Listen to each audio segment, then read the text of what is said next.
¿Qué onda, amigos? ¿Cómo están? Espero que se encuentren muy bien todos. Les doy la bienvenida de nuevo a su canal Rumbo Médico y esta semana vamos a iniciar con un nuevo tema de medicina interna, un tema bastante preguntado en el ENARM pasado, que es el tema, como pueden ver, de reumatología. Vamos a resaltar las patologías más importantes de este tema, que es bastante amplio, pero como siempre les vamos a dar los puntos clave para que puedan responder sus simuladores y, claro, el ENARM. Recuerden, amigos, yo soy Dr. King. No, espérenme, quedó muy feo. Yo soy Dr. King y vamos a darle. Vamos a empezar con una parte de generalidades, como en casi todas las patologías que vemos, en todos los temas que vemos. El parte de generalidades es muy importante, ya que nos da el programa pues más amplio de todo lo que hay que saber. En el caso de reumatología hay que saber qué anticuerpo se asocia con qué enfermedad. Esto es algo muy básico. Entonces, empecemos con esto. Recuerden que los antinucleares vamos a ser del lupus o de la enfermedad mixta del tejido conectivo, ¿de acuerdo? Los anticuerpos anti-DNA de doble cadena, de nuevo, van a ser del lupus, que se van a presentar hasta en el 70% de los casos. Estos se van a relacionar con la actividad de la enfermedad, ¿de acuerdo? O sea, con la enfermedad activa. Ahora, los siguientes son los anticuerpos anti-SM o antimúsculo liso, que es en inglés smooth muscle, ¿no? Que son los más específicos del lupus. Como pueden ver, muchos son del lupus, entonces es más importante que se aprendan las diferencias. Este sí es súper preguntado.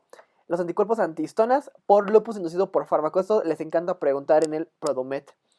Los anticuerpos anti-SSA o RO, que son para síndrome de Sjögren o lupus neonatal, pregunta de Produmet. También tenemos los anti-SSB o anti-LA, también para síndrome de Sjögren. Esos dos son los que les preguntan para Sjögren. También tenemos los anti-topoisomerasa o SL70, que son los de esclerosis sistémica difusa. Eso es pregunta de Produmet. Y los anticuerpos anticentrómero, que son de la esclerosis sistémica localizada. Creo que no me va a alcanzar el espacio, pero bueno, continuamos. Los antirribonucleoproteína, que van a ser los de la enfermedad mixta del tejido conectivo, al igual que los primeros que habíamos visto. Y aquí no me ocupo, pero vamos a anexarle a nuestra tablita otro espacio más. Listo. También tenemos los anticuerpos anti-Jo1, que son de las dermatopoliomyositis. Esos son súper característicos. ¿De acuerdo? Y finalmente, los anticuerpos anti-CCP, que son los más específicos para artritis reumatoide. ¿Sale? Les voy a remarcar con colorcitos los más preguntables: los anti-DNA, los antihistonas, anti-CCP, los anticentrómeros. Ahora sí, esta tablita, ténganla en la mano porque son cosas súper preguntables. Eso se lo tienen que saber como receta de cocina. Bien, hagamos otra tablita, otra de cosas que son súper preguntadas. Y estas son las artropatías. Entonces, para el análisis del líquido sinovial, recordemos que tenemos tres etiologías principales, cuando son de origen mecánico, inflamatorio y séptico, ¿de acuerdo? Y aquí vamos a evaluar diversas características de ese líquido sinovial: la glucosa, el color, la viscosidad, la cantidad de células, la cantidad de esas células, cuáles son polimorfos nucleares, las proteínas y cómo se va a encontrar el complemento para orientar nuestro diagnóstico, ¿de acuerdo? En cuanto al color en el mecánico, el color es transparente. Aquí lo intenté dibujar con color blanco, pero no se ve. Pero bueno, transparente. El inflamatorio va a ser color amarillento o turbio, ¿de acuerdo? Turbio amarillento. Y en el séptico, pues va a ser un color francamente pardo, no se describe como pardo, opaco, ¿sí? O purulento.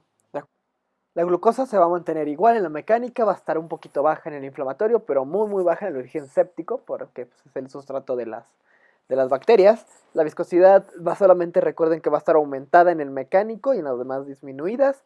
Y en las células ven aquí los rangos. Es muy importante recordar que en el séptico evidentemente va a haber muchísimas células, más de 50.000 con predominio de polimorfos nucleares, casi del 90%, a diferencia de las mecánicas, que va a haber pocas células, ¿de acuerdo?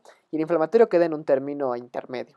Las proteínas muy aumentadas en el líquido séptico, y en el complemento va a estar bajo en las inflamatorias, sobre todo en lupus y en artritis reumatoide, y en el séptico cuando es el síndrome de Reiter, que hablaremos de él más adelante.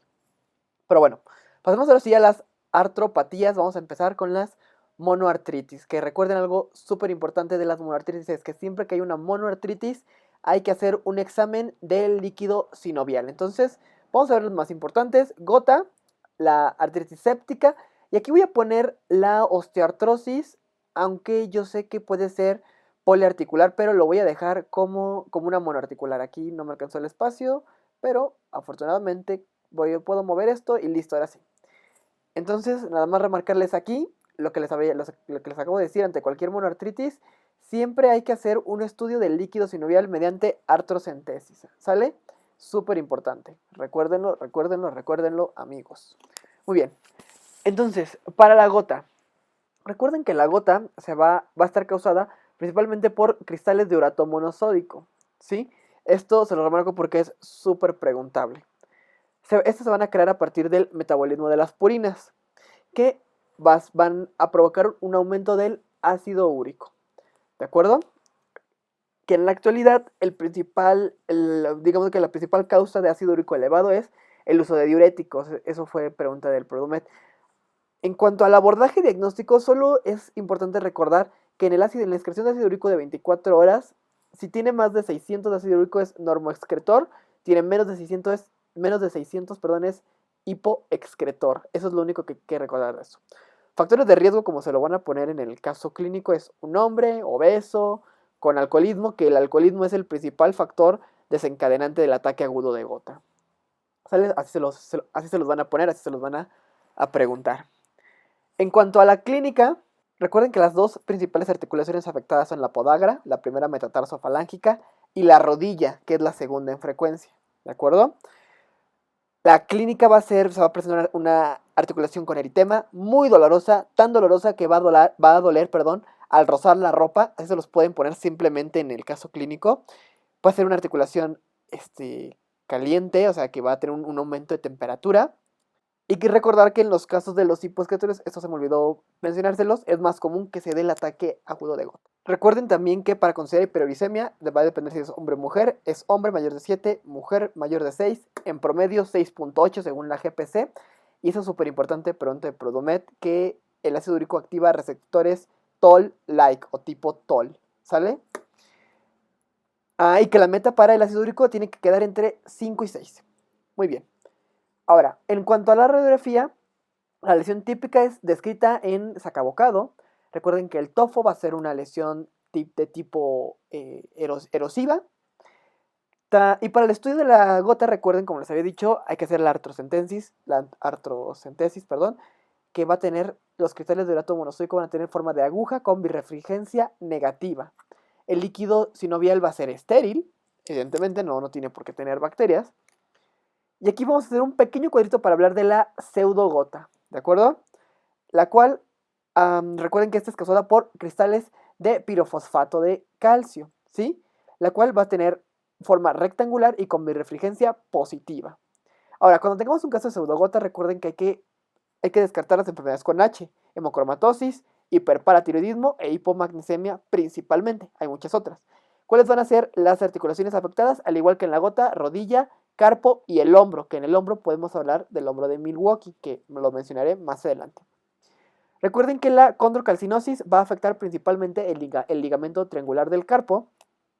Y en la artrocentesis, como les había mencionado, vamos a tener cristales de forma rectangular o romboidea, como ustedes lo quieran ver, con birrefringencia débilmente positiva. ¿De acuerdo? Súper. Entonces, sigamos ahora con la gota y hablemos un poquito del tratamiento. Bueno, de una vez aquí la pseudogota les menciono que el tratamiento va a ser con indometacina o cualquier otro AINES que tengan a la mano. Ahora, el tratamiento de la gota es un poquito más interesante. Va a depender si es agudo o crónico. En el ataque agudo vamos a dar AINES y colchicina. Crónico, cuando tenemos más de 2 ataques al año, podemos usar allopurinol. Y también podemos agregar probenecid. ¿Sale? Ahora, regresémonos un momentito al tratamiento del ataque agudo de gota. Recuerden que en el ataque agudo de gota está prohibido modificar el allopurinol si es que le están dando, y tampoco podemos agregarlo si es que no lo estábamos usando. Entonces la dosis de allopurinol no se modifica porque eso puede ser perjudicial. También podemos emplear el febuxostat, perdón, el cual va a disminuir el tamaño de los tofos y se puede usar en casos de insuficiencia renal. Y eso es todo lo que tenemos que saber de la gota. Hablemos de la artritis séptica. Recuerden que la principal vía de diseminación va a ser la vía hematógena. La rodilla es la articulación que se va a afectar hasta en el 90% de los casos. En el caso clínico se los van a poner como un paciente pediátrico o posoperado de lo que ustedes quieran. Y el agente etiológico más común por mucho es el Staph aureus. Ahorita vamos a ver una división de la etiología por grupos de edad. Entonces aquí lo tenemos en menos de 3 meses, de 3 a 5 años y mayores de 5 años.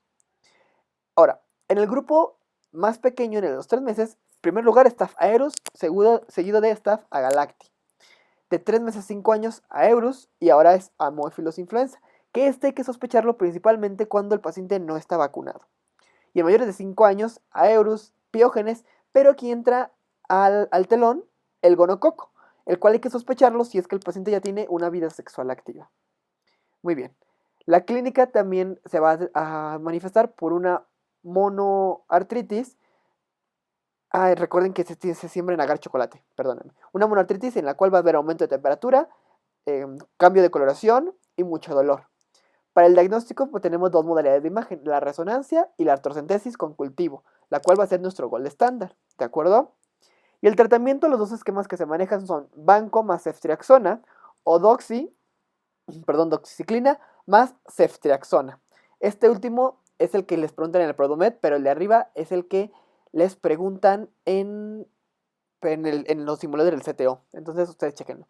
En cuanto a las etiologías virales, parvovirus B19 y rubiola principalmente, pero eso es poco preguntado. En cuanto a la osteoartritis, recuerden que esto se va a presentar en un paciente mayor de 60 años, que la afección va dirigida contra la colágena tipo 2. En la clínica vamos a empezar a hablar de tipos de dolores, y el dolor este va a ser de tipo mecánico, es decir, que aumenta con la actividad, disminuye con el reposo. Se asocia a crepitación, ¿de acuerdo? Y va a representar una limitación funcional. Recuerden que la articulación más afectada va a depender si eres hombre o mujer. Si eres mujer va a ser la rodilla y si eres hombre va a ser la cadera. Ahí se los llegan a preguntar en algunos de los simuladores. Otra de las cosas que tenemos que recordar acerca de la osteoartritis es que va a afectar las articulaciones interfalángicas distales y proximales, con los famosos nódulos de Everden o de Bouchard. Los de Everden son los distales y los de Bouchard los proximales. Yo lo recordé recordando a los Juegos del Hambre, a Katniss Everdeen, que se escribe casi igual que nódulos de Everden. Y entonces cuando Katniss hacía su saludo, que con los 3 deditos, y apuntaba hacia arriba, entonces yo me acordaba que los de Everden eran los distales. Muy bien. Otra de las cosas que me llegaron a preguntar en algún simulador era que la articulación, trapecio metacarpiana era de tipo risartrosis. Eso, bueno, se los dejo aquí por si se los llegan a preguntar. La radiografía de manos, el diagnóstico se hace con radiografía de manos, hombros y cadera, que son los lugares donde más afección puede haber. Aquí les voy a dejar un cuadrito de cuáles son los grados radiológicos, aunque no se los preguntan. Y el tratamiento es analgésicos con baja de peso, ¿de acuerdo? Con disminución del peso. Y aquí les voy a decir también rápidamente qué consiste el hombro de Milwaukee, que habíamos hablado de él, que es una artropatía destructiva del hombro por depósito de cristales de hidroxiapatita cálcica. Y listo, amigos, eso es lo que hay que saber de las monoartritis. Solo recuerden que la edad es el factor de riesgo más importante para la osteoartrosis. Listo. Muy bien, ahora pasamos al siguiente tema, que va a ser las artropatías seronegativas. Entonces, estos son un conjunto de enfermedades, las cuales para recordar cuáles son las que componen este grupo, vamos a hablar de la hemotecnia pair o par, que P de psoriasis, A de espondilitis anquilosante y de irritable bowel o la asociada a enfermedad inflamatoria intestinal y la R de reactiva. Entonces tenemos la hemotecnia pair. Bien, entonces vamos a hacer una tablita comparativa entre las 4. Aquí voy a poner en chiquito la psoriásica, que la verdad es muy poquito lo que hay que saber de ella.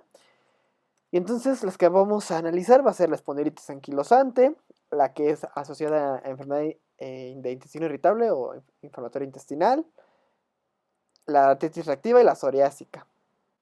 Empezamos con la espondilitis anquilosante, la cual el cuadro clínico típico va a ser un hombre en la segunda o tercera década de la vida que va a presentar un dolor lumbar mayor de 3 meses y el dolor va a ser de tipo inflamatorio, el cual va a mejorar el movimiento, pero empeora con el reposo. Se va a afectar principalmente el esqueleto axial, aquí les pongo que aumenta con el reposo, se aumenta el dolor axial y también va a tener dolor glúteo, que este va a ser una traducción de la sacroileitis que va a estar experimentando. En la exploración física va a haber una limitación del movimiento de la columna y también una limitación de la expansión torácica. Esto me vino en algún simulador para que lo recuerden. Importantísimo no olvidar el dolor lumbar por la afección del esqueleto axial, que es lo más característico. Para el diagnóstico es muy importante recordar la asociación con el HLA-B27, el cual va a estar positivo en más del 90% de los pacientes. Eso es súper importante y es lo que les pueden preguntar, uno de los tres puntos que les pueden venir de este tema, HLA-B27. En la radiografía vamos a encontrar sindesmos fitos que van a ser calcificaciones que van a estar encontrados en los ligamentos de la columna. También podemos encontrar el signo radiológico de columna de bambú, que aquí vamos a tener un heart attack y aquí más o menos un bambucito, ¿no? De color verde. También se puede afectar la columna cervical con una luxación de C6 y C7, pregunta de Produmet. Y en la resonancia magnética, recuerden que esta va a ser el modelado de imagen que más tempranamente va a detectar los cambios asociados a la enfermedad.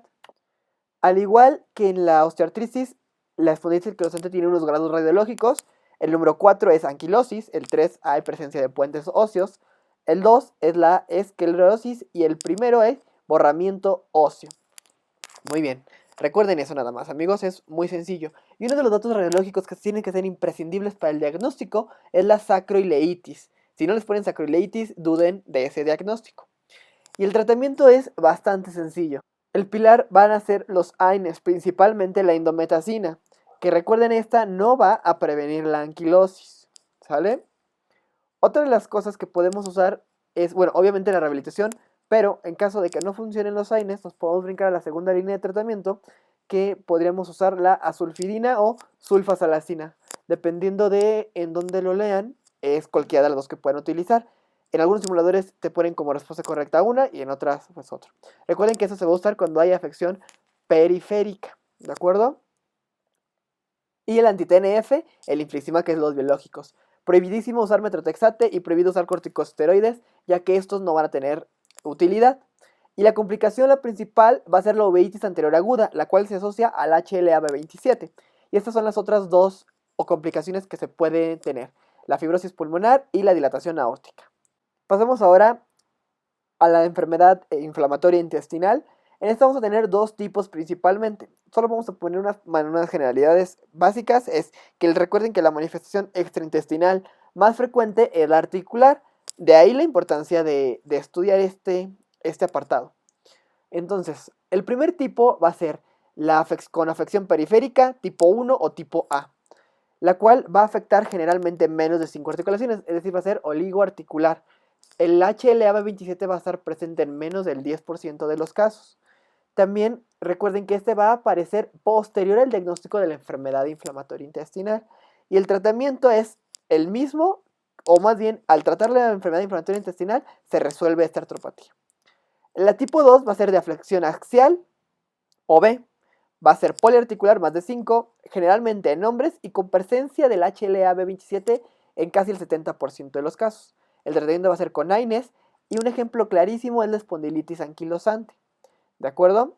Los porcentajes de aparición más o menos son del 20% en cada una. Y recuerden que el tabaco va a proteger contra CUSI, pero es un factor de riesgo para desarrollar Crohn, para desarrollar recidivas. Pasamos a la siguiente, la artritis reactiva, la cual va a aparecer de 1 a 4 semanas posteriores a un cuadro infeccioso. Dependiendo de qué origen sea, vamos a sospechar el microorganismo. Generalmente van a ser Shigellas y clamidia, que es el más común y el que más les preguntan. También va a ser la causa principal de artritis o de sospechar de artritis en pacientes con VIH posterior a una infección. Como les había dicho, en la clínica va a ser de tipo oligoarticular, con un inicio abrupto, va a ser simétrica y también va a predominar en miembros inferiores, al igual que la tipo A de la enfermedad inflamatoria intestinal. El síndrome de Reiter, recuerden esta asociación con conjuntivitis, artritis y uretritis. Es pregunta de NARM y pregunta de Produmet. El diagnóstico se va a hacer con, de nuevo, la artrocentesis, el cual el líquido sinovial nos va a evidenciar un líquido estéril, con más de 50.000 polimorfos nucleares, ¿sí? 50K, 50.000 polimorfos nucleares. También va a haber dedos de salchicha, balanitis circinada y queratodermia blenorrágica, perdón. Aquí les voy a poner algunas imágenes porque se los pueden llegar a poner. El tratamiento va a ser AINES, más o menos podemos agregar doxiciclina o acitromicina, sobre todo si hay un cuadro de uretritis activo. Pasemos al último tipo, es la artritis psoriásica, la cual es muy breve. Recuerden los criterios de Caspar, que se los pueden llegar a preguntar, no los criterios como tal, sino el nombre de cuáles son los criterios de Caspar. Son muchísimos, no se los tienen que aprender cada uno. Hay que sospechar en pacientes que sean VIH positivos, y aquí una disyuntiva es que en algunos lados dicen que la forma más común es la oligoarticular, en el CTO viene que la más común es la poliarticular simétrica, es una disyuntiva, les dejo a las dos para que ustedes se den la tarea de investigar. Va a afectar las articulaciones interfalángicas distales también, y sospechen artritis psoriásica cuando tengan alguna onicopatía, ya sea puntada ungueal u onicólisis. Cualquier afectación de la uña, sospechen artritis psoriásica. Y en la radiografía vamos a encontrar el característico signo de la tienda árabe o lápiz en taza. El tratamiento, como ya se los puse aquí, es con metrotexate. Entonces nada más remarcamos aquí los nombres y listo. Pasemos ahora sí al último tema del día de hoy, al tema reina de reumatología, el que más les pueden preguntar, junto con lupus probablemente, y es artritis reumatoide. Recuerden que esta va a ser una afección del tejido sinovial, principalmente en mujeres de 30 a 50 años, más probablemente mayores de 50 años, y la característica va a ser poliartritis de pequeñas articulaciones que va a ser simétrica y distal. Ese es el cuadro clínico clásico del libro. Se asocia al HLA-DR4, pregunta de Prodomed, y la clínica, como ya les había dicho, poliartropatía simétrica distal, perdón que aquí me fui un poco chueco, dolor de tipo inflamatorio, que de nuevo recordemos rigidez matinal, que aumenta con el reposo, disminuye con la actividad física. También recuerden que la principal articulación afectada va a ser las metacarpofalángicas, interfalángicas proximales y las articulaciones del carpo. Esas se van a afectar. ¿Cuál no se afecta? Las interfalángicas distales, esas no se afectan. En un Prodomed me equivoqué porque me pusieron interfalángica distal y yo puse que era artritis reumatoide y obviamente no era. No se vayan a equivocar ustedes, amigos. El tabaco es un factor de riesgo. La artropatía es de tipo erosiva, también remarcar esto. Y también recuerden la frecuencia en la que aparecen los nódulos reumatoideos, que eso me llegaron a preguntar en algún simulador, del 20 al 30%, principalmente en codos. Y hay que sospechar que el paciente sea seropositivo. También puede tener una afección a nivel de la columna cervical, principalmente a nivel de C1 y C2, a diferencia de lo que ya habíamos visto anteriormente. Para el diagnóstico tenemos unos criterios que son clínicos meramente. Más de 4 nos van a dar el diagnóstico. El primero, bueno, la hematecnia es rana fea, rigidez de más de una hora, artritis simétrica, nódulos subcutáneos, artritis de 3 articulaciones, factor reumatoideo positivo o anticuerpos anti-CCP, exploración radiológica compatible y artritis en la mano. Entonces, neumotecnia, rana fea. Y las As, recuerden, van a ser de artritis, que son las características. Simétrica de más de 3 articulaciones, ¿de acuerdo? Hay que aprender en las manos, ¿no? De pequeñas articulaciones. Otra de las cosas que podemos tener para el diagnóstico es en los laboratorios, factor reumatoide positivo, anticuerpos anti-CCP, que habíamos visto en la primera parte, son los más específicos, aumento del TNF-alfa, de la interleucina 17, pueden tener una anemia normo-normo e incluso trombocitosis. Para las asociaciones con artritis reumatoide es muy importante recordar el síndrome de Felty, que se agrega la esplenomegalia y la neutropenia, es la principal que les preguntan. La otra que no es tan común, pero también les llegan a preguntar, es el síndrome de Kaplan, que se agregan nódulos pulmonares y neumoconiosis, ¿de acuerdo? Esos dos tienen que recordarlos. Recuerden también que la artritis reumatoide es la causa más importante de Sjögren secundario o queratoconjuntivitis seca, con el otro nombre que se le conoce. Y en la radiografía vamos a encontrar osteoporosis yuxtaarticular, ¿sale? Principalmente en banda también vamos a tener erosiones óseas subcondrales, recuerden que es una artropatía de tipo erosiva, va a haber una disminución del espacio articular, esos son los hallazgos característicos en la radiografía.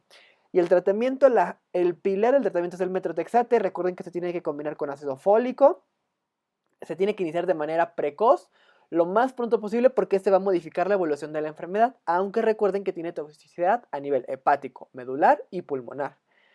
También se le pueden agregar dosis bajas de prednisona. Ahora, en caso de que esto no funcione, pasamos al segundo escalón, que serían los biológicos, y aquí tenemos un montón de opciones. La primera es el rituximab, que es contra CD20, el infliximab contra el TNF, que es el que generalmente se usa, el tofacitinib, que es contra la JAK-sinasa, o el etanercept, que es contra el receptor del TNF, que también es muy utilizado. Y listo, amigos, con esto concluimos.